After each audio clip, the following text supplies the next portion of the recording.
Hi, welcome to the Get Ready with God podcast. My name is Julie Taylor and I am your host, and I am, say it with me, not God. Obviously, I am not an expert. I'm not even a scriptorian. I'm literally just a girl sitting in front of a microphone, this microphone, hoping God is real. The Get Ready with God podcast is the daily devotional podcast to help you see divinity in every day.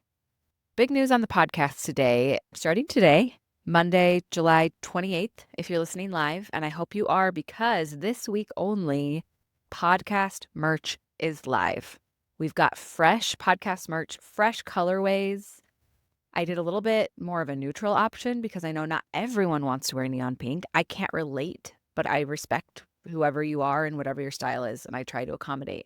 So, fresh merch, fresh new colors available this week only. It is a pre-order, so the orders stay open for a week and then you'll get it shipped to you in a few weeks. And the hotter news is that we've got an exclusive podcast discount. Okay, you're going to use code HOTPOD because you are hot and you listen to this pod. So you're going to take your hot bod and use code HOTPOD, HOTPOD, to save 10% on merch. Look, I wanted to give you a bigger discount, but my dear friend, assistant, and the editor of this podcast told me that I would lose a lot of money if I did what I wanted to do. And that's why she's in place, because I try to break even. As much as I wish I could afford to just give away the merch, I do try to break even. And the discount I wanted to give you was too much. I was going to lose too much money. And I'm sorry, okay? Doing the best I can, but you will save 10%. You will save 10% with code HOTPOD. So I hope you get one for you. We have youth sizes so your kids can match you. Good things. So go check that out. You're going to go to julietaylorco.com and you can shop them there, or you can find the link on Instagram, the Julie Taylor on Instagram. And I hope you go. I hope you shop. I hope you wear the merch. And I hope you use code HOTPOD to save yourself 10%. Okay, today I want to share with you one of my favorite mantras that has been really, really helpful for me in life and also in faith. And it's come from my deepest fear. My deepest fear, I finally articulated a few years ago, is disappointing people. I am really scared of being disappointing and disappointing people. That's where I became a people pleaser. You know, most of us are, I think, people pleasers in recovery. I think we've taken the swing of the pendulum a little too far to now where I'm like, oh, that's not people pleasing. That's just manners. That's not people pleasing. That's just being a respectful human being. So I do think that we've lost the plot a little bit on that recovery, but I am a people pleaser in recovery. I am so scared of disappointing people, and it gives me really bad anxiety. And that anxiety and that fear has kept me from a lot of opportunities in life and nurturing certain relationships because I'm just so scared of being disappointing that I just don't try at all.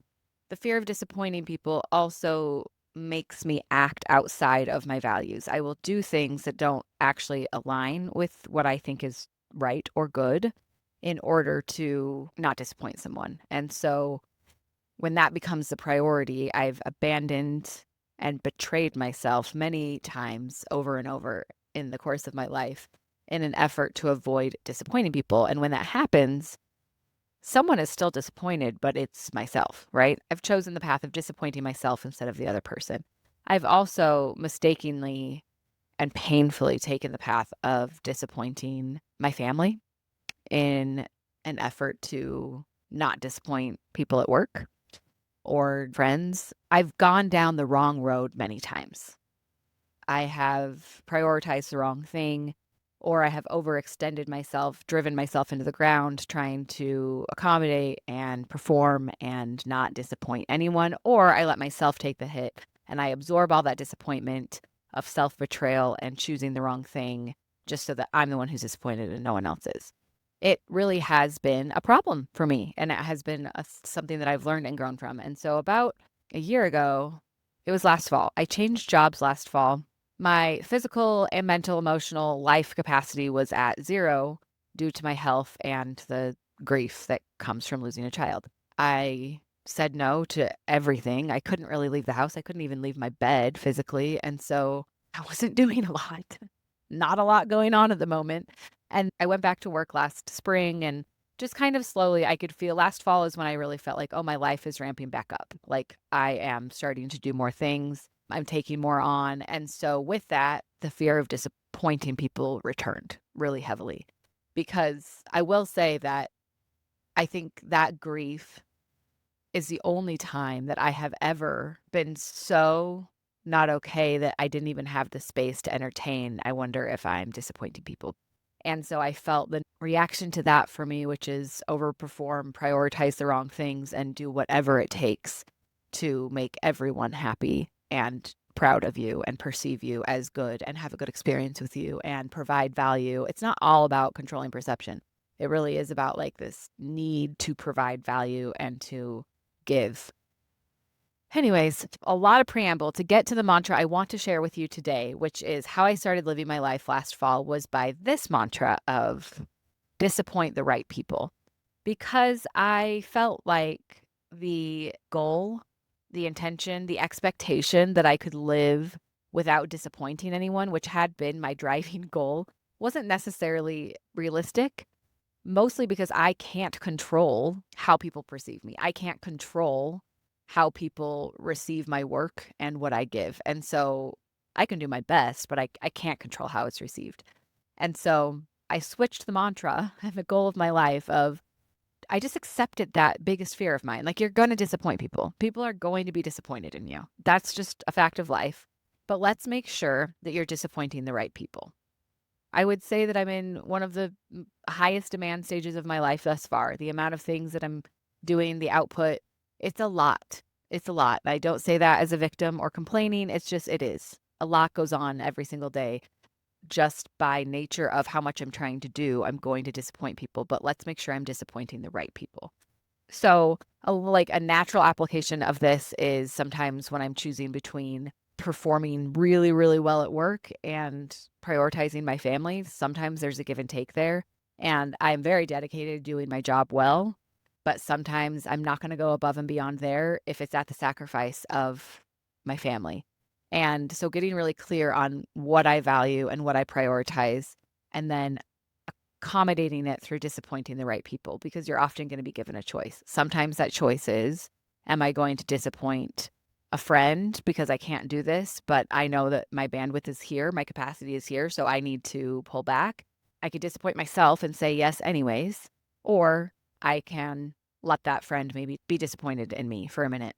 It was really interesting how much this came up for me when I decided to return to faith and also religion specifically, because I had been part of the community that had left faith and left religion. And honestly, of the majority of my friends, that's where they're at. And I was really scared to tell them that I had been experiencing the shift and that I was coming back to faith and religion. And it went over better in some places than others, obviously. But I realized that for a long time, I was not being as honest and open about my faith as I wanted to be and as was true, because I was so scared of disappointing these people who I know have good reason for leaving faith and religion. And I didn't want them to be disappointed in me. And some of them have been.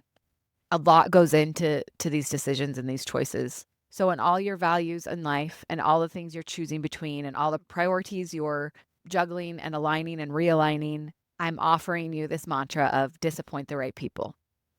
And if you are navigating faith and feeling kind of pulled back to believing in a new way or returning to something in some way, and you're worried about people's reactions and responses, you're not alone. And I don't think that's a ridiculous concern to have, because people will be upset and you are going to disappoint people. But at the end of the day, living in alignment with your values and prioritizing your life accordingly is what will bring you peace, the most peace. You can't control people's perceptions of you. You can't control people's reactions to you. You can't control everyone's experience with you. So you might be disappointing. The cost of creation is mixed reviews. If you're going to put stuff out, it's not going to be for everyone. If you're doing a lot, there's going to be times you have to choose between even two good things. You're going to disappoint people, but let's make sure that we're disappointing the right people. And hopefully at night when you go to bed and you feel like, oh, I disappointed people today, I promise you it stings a little less when you think of, well, at least I disappointed the right ones. Because I'm here for the ones that matter most. and I've aligned things correctly according to my values. And I really do think that is the only way to find peace. Let that be your guide. Choosing faith is not the popular choice, but it is a powerful choice. And I hope you'll join me in the new rebellion of faith. I promise you it's more fun if we do it together. So just come with me. Okay, love you. Bye.